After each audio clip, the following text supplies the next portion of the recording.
안녕하세요, 안성규입니다. 오늘도 수요일이니까 성경을 바르게 읽도록 돕는 자료 한번 살펴보겠습니다. 오늘은 교회의 탄생에 대한 이야기를 좀 하려고 합니다. 자, 교회를 이해할 때는요, 언제나 우리가 에클레시아라는 단어로 이해를 해요. 자, 그래요. 한번 그럼 분해 한번 해봅시다. 무엇으로부터, 클래시스 깨끗함을 받았다, 이오타와 알파 우리들 이란 뜻이에요.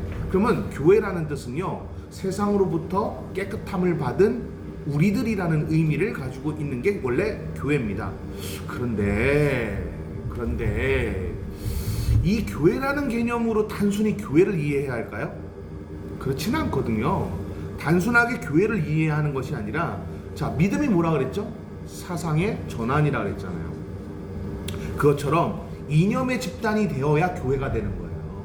다시요. 뭐가 해야 된다고요? 이념의 집단이요. 여기서 이념이라는 개념은요, 그러니까 connected the spirit or spirit, 우리나라말로 얘기를 하면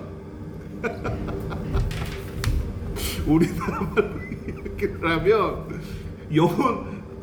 영이 연결이 되어 있는 상태가 되어야 한다는 거죠. 이념이라는 개념은 바로 그런 개념이에요. 우리가 막 너희 교회는 이념이 뭐야? 학교의 이념이 뭐니? 건국 이념이 뭐야? 이렇게 이념이라는 개념을 많이 쓰잖아요.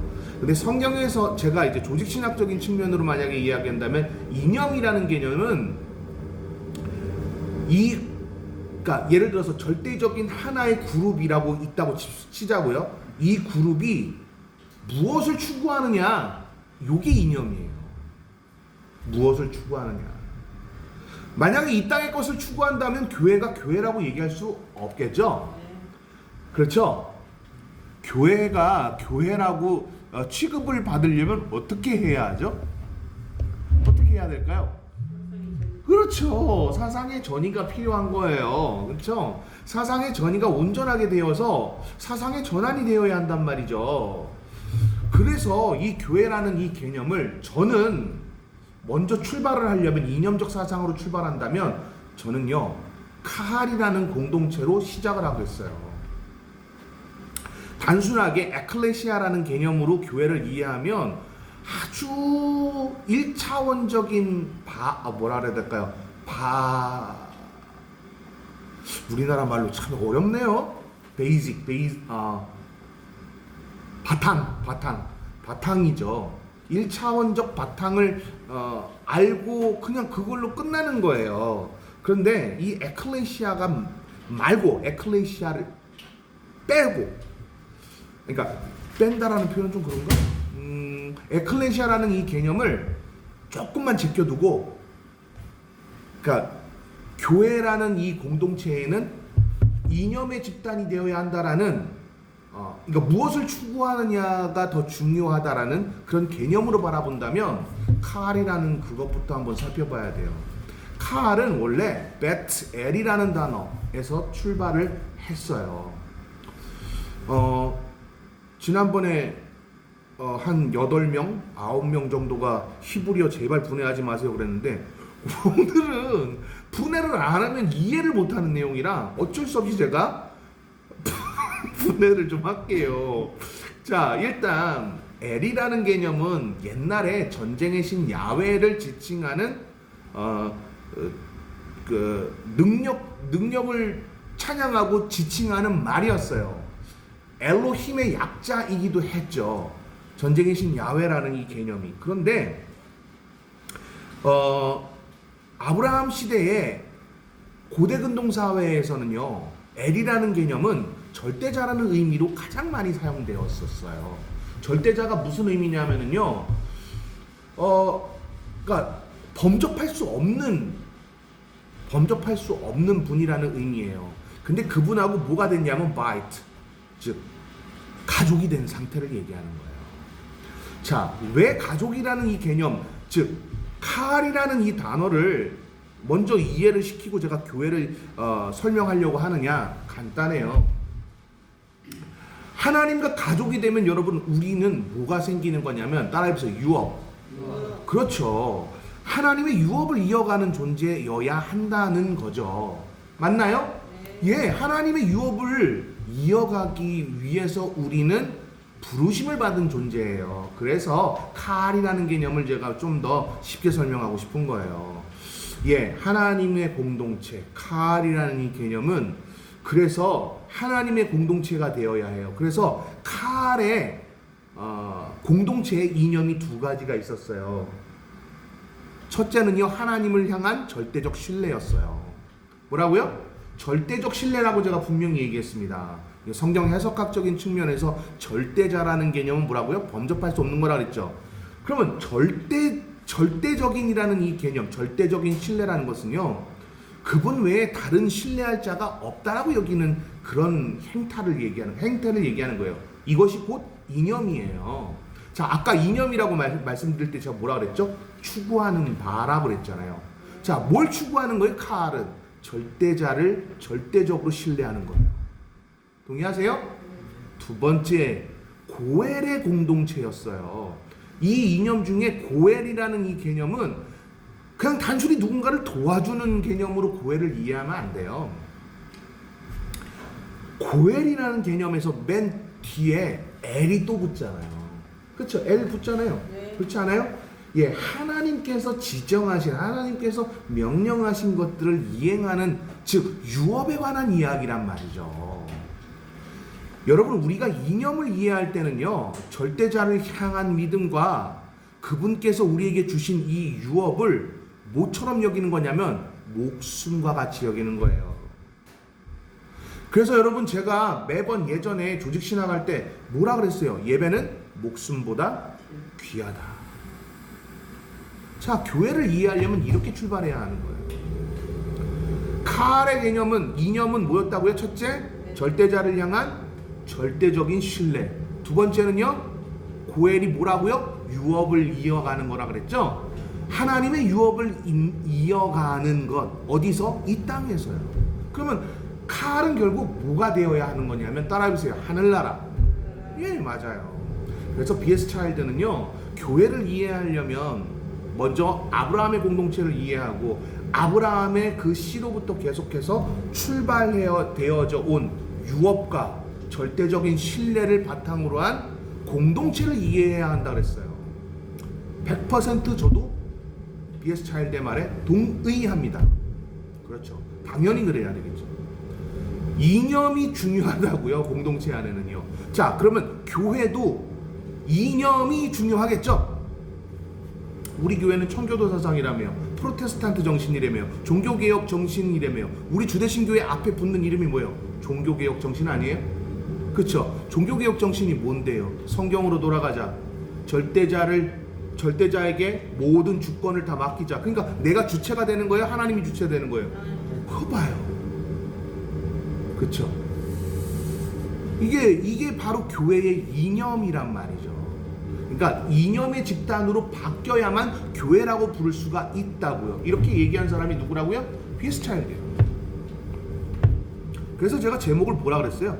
공동체가 교회라는 뭐라고요? 이념의 집단으로. 그래서 제가 이렇게 제목을 붙여놓은 거예요. 누가 그러대요? B.S. 차일드, 제가 B.S. 차일드 하도 B.S. 차일드 하니까 지가 또 찾아봤나 봐요. 어떤 사람이. 그랬더니 놀랬어. 왜? B.S. 차일드의 옛 책들, 논문들 있잖아요. 그런 것들을 다 본 것 같지는 않은데 그에 대해서 설명하는 게 챗 GTP나 뭐 이런 데에서 좀 설명이 되어졌나 봐요. 그거 저 성경 해석학의 아버지. 그러고선 그가 뭐 남긴 업적들 뭐 이렇게 쭈르르 써놨겠죠 아마? 챗 GPT에 찾으면? 맞아요. 그래서 아마 놀랬던 것 같아요. 우리가 성경을 바르게 이해하려면 하고선 제가 지난 시간에 5개 이야기했던 거 기억나세요? 예. 그러면서 제가 그 5개가 결국 우리를 그 틀 안에서 뭐하게 한다 그랬죠? 자유롭게 한다 그랬잖아요. 맞아요. B.S. 차일드가 성경을 바르게 이해할 수 있도록 도와서 우리를 성경으로부터 아주 행복하고 즐겁게 만들기 위해서 그는 평생의 자신의 인생을 바친 거예요. 저도 그렇게 하고 싶은 거예요. 자, 그럼 이제 한번 출발해보자고요. 이념이 정말 중요하다고요. 교회는 뭐가 중요하다고요? 이념이요. 이념이 중요해요. 이념이 중요하지 않다고 얘기하면 이건 정말 위험한 거예요. 그렇죠?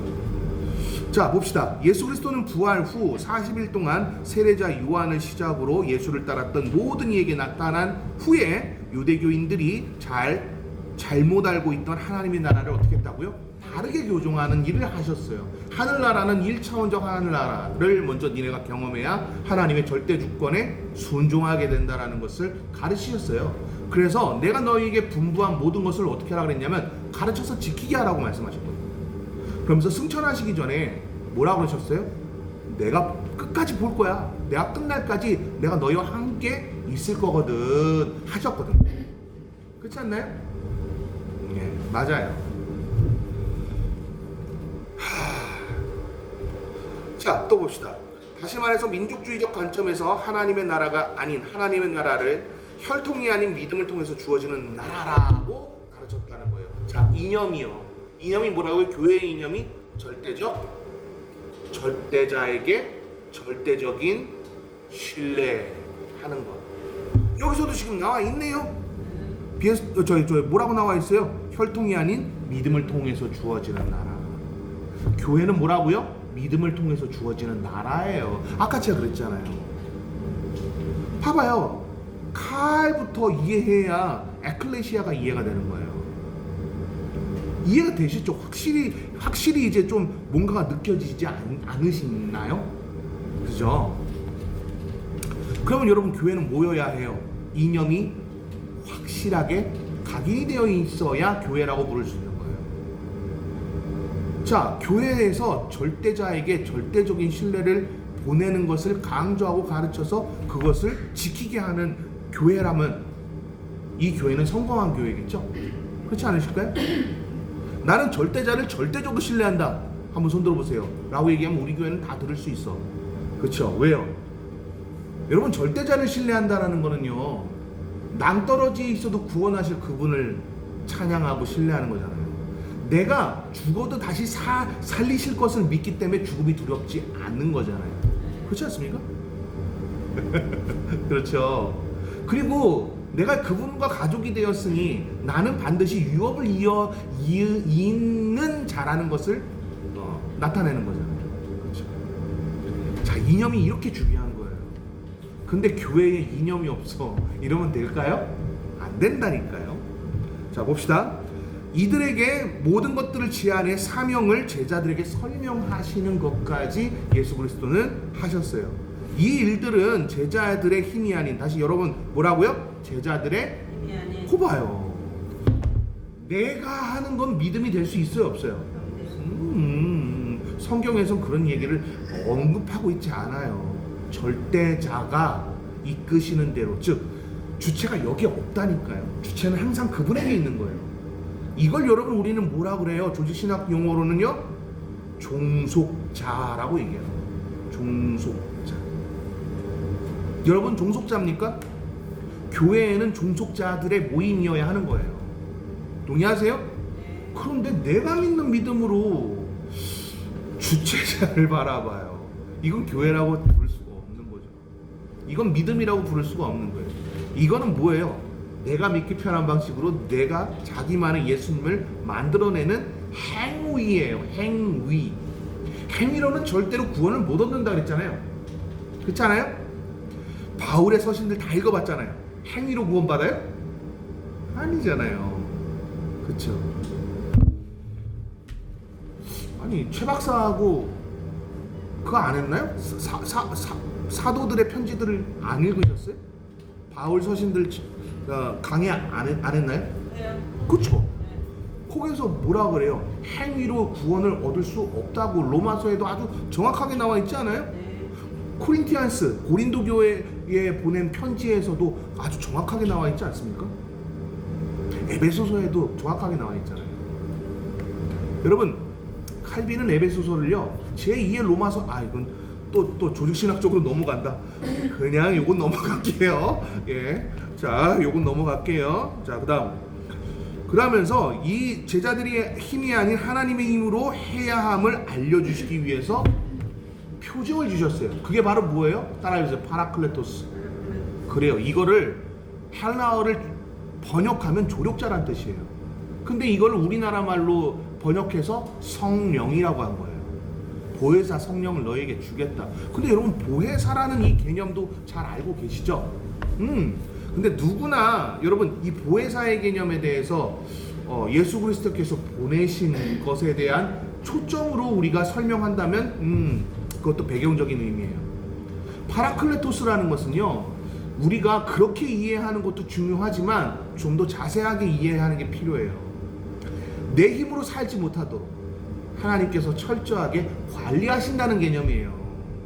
이해되셨나요? 그래서 하나님이 관리하시도록 우리가 주체가 뭐가 되어야 한다고요? 종속자요.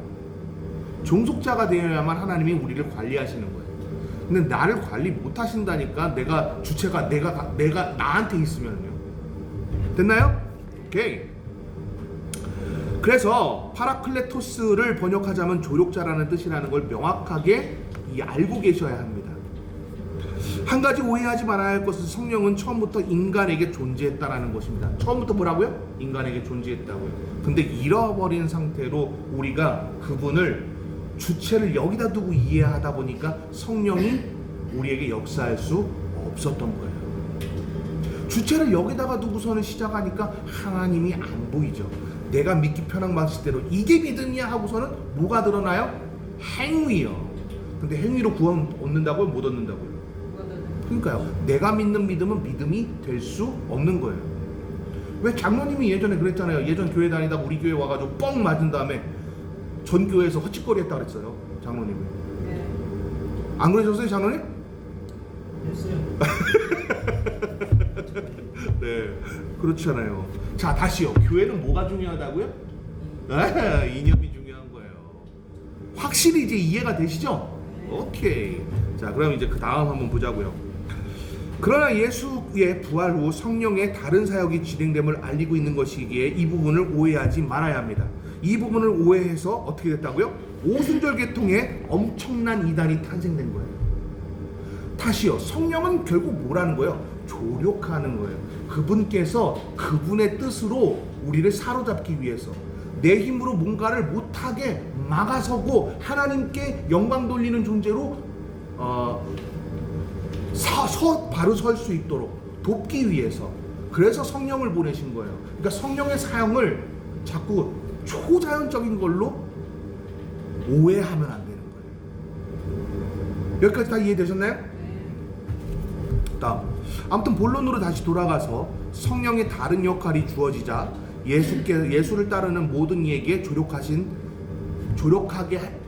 조력에 순종하게 만드는 사건이 벌어져요. 그게 바로 무슨 사건이라고요? 마가의 다락방 사건. 맞아요. 마가의 다락방 사건이에요. 마가의 다락방 사건. 우린 이거를 오순절 사건이라고 표현합니다. 그죠? 네. 마가의 다락방에서 어떤 일이 벌어졌는지 한번 생각해 보세요. 이렇게 됐다고요? 아니잖아요. 각자 디아스포라 유대교인들이었잖아요. 그러다 보니까 고국말을 잃어버렸었어요. 그리고 뭐하고 고국말을 그러니까 그 퍼져 있는 그 언어로 이야기하는데 서로 이해가 되는 거예요. 예를 들면 이런 거죠. 제가 수단어를 몰라요. 아프리카 수단에서 사용하는 언어를 몰라요. 근데 그 사람이 수단어로 기도하는데 나도 모르게 이게 통역이 되는 거야. 이런 놀라운 사건이 벌어진 거예요. 자, 하나님께서 아까 제가 그랬잖아요. 하나님의 뜻으로 바로 서도록 하기 위해서 조력자를 보냈다 그랬잖아요. 경건한 유대인들이 마가의 게스트하우스에 모이잖아요. 다락방이라는 표현이 말이 안 되는 거 아시죠? 여러분, 유대 사회에는요, 위에 2층에는요 항상 게스트하우스를 만들어 놨었어요. 거기가 커다랗게 있는 곳은요 고해를 실행하기 위한 게스트하우스였어요. 거기에 경건한 유대인들이, 디아스포라 유대인들이 저기 뭐야, 6월절, 왜 6월절이 생각이 안 나니? 6월절을 지키기 위해서 왔는데 이들이 온전하게 머무를 수 있는 숙소가 없잖아요. 그래서 마가는 그 경건한 유대인들에게 그곳을 허락했던 거예요. 그래서 거기에서 지내면서 마가는 고해를 실행하고 있었고, 그들 역시 하나님의 뜻을 온전하게 받들기 위해서 그곳에 있었던 거예요. 그러니 하나님이 이뻐요, 안 이뻐요? 이쁘죠. 너무 사랑스럽잖아요. 그래서 그들에게 역사하신 사건이란 말이에요, 이게. 이런 것들을, 자, 이런 배경을 모르고는 성경을 1차원적으로 자꾸 저기 문자적으로만 해석하면 굉장히 위험해진단 말이에요.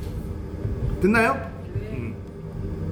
이 모든 사건은 제자들과 더불어 여러 역사가에 의해서 기록되어 있는데 타키투스는요, 이들을 뭐라고요? 유대교의 분파로 설명하고 있어요. 이 작은 분파는 유대인과 이방인 모두를 아우르는 세계적인 운동으로 퍼져나가게 됩니다. 이 운동의 최초로 신학교를 세우고 최초로 이제 그 안디오크라든지 에페스라든지 이런 지역에 계속해서 신학교들을 세우고 가르쳐서 지키게 하는 공동체, 즉 교회를 세우는데 이바지한 인물들이 있어요. 근데 최초로요. 누굴까요? 교회를 여러분, 그러니까 고고학적으로 바라봤을 때 바울은 여러분 교회가 세워진 곳에다가 저기 전도 여행을 간 거 아시죠? 처음에 세웠던 사람 누군 줄 아세요? 혹시 12제자였을까요? 12제자가 교회를 세운 것도 있어요. 근데 제가 말씀드렸죠. 최초로 교회를 세운, 그러니까 이념적인 그 공동체, 이념적 사상, 이 두 가지를 명확하게 가르치면서 지키게 만들었던 그 교회를 세운, 최초의 교회를 세운 사람이 누군지 아세요? 고고학적으로 봤을 때 이건 기정사실이거든요. 역사 기록과 고고학 자료들을 딱 교집합해 놓으면 하나의 인물로 압축됩니다. 그 사람의 이름이 바로 누가예요. 누가라고요. 누가는 의사였어요. 그리고 그는 충분히 로마에 빌붙어서 충분히 잘 살 수 있었던 사람이에요. 그러함에도 불구하고 그는 그런 모든 것들을 포기하고 하나님의 나라를 추구했던 사람이에요. 됐죠? 누가는 유대인이었나요? 이방인이었나요? 딱 어울리는 말이 하나 나오죠. 먼저 된 자가 나중 되고 나중 된 자가 먼저 된다는 말. 이 말은요, 여러분, 순서에 대한 개념이 아니에요. 사상에 대한 개념이에요. 이게 무슨 얘기냐면요, 이념적인 사상을 온전하게 유지하려면 뭐가 있어야 한다는 거예요. 주체가 여기가 있게 된 먼저 된 자, 즉 유대인이라고 칠게요. 그냥 그때 당시로 비교해야 되니까 그냥 유대교적 사상을 가지고 있는 그들보다는 아무것도 없는 상태에서 세워지어서, 그러니까 백지 상태에서 그려지는 게 훨씬 낫다는 것을 표현하는 이념적 사고의 말씀이라고요, 이게. 여기까지 다 이해되셨나요? 그러니까 먼저 된 자가 나중 되고 나중 된 자가 먼저 된다는 말을 함부로 쓰면 안 돼요. 이거 함부로 쓰는 말이 아니에요. 그러니까 백지, 그러니까 도화지처럼 깨끗한 하나님의 것을 가득 채울 수 있는, 주체가 자기에게 없고 하나님에게 있는 그 주체자로서 성령의 조력을 받는 존재가 될 수 있는 사람이 누구라는 거예요? 그렇죠. 그걸 의미한다는 거죠. 됐나요? 네. 그것에 에세네파와 예수의 제자들이 함께 했다는 것도 기록에 너무나 많이 나옵니다. 에세네파에 대한 그 기록은요, 진짜 많이 나와요. 이스라엘 역사만 조금 공부해도 에세네파가 어떠한 삶을 살았고 예수 그리스도를 어떻게 영접하고 그들이 어떠한 공동체를 세웠는지 명확하게 나옵니다. 여러분, 뭐 사자밥 이야기 너무 많이 들었을 거예요, 그렇죠?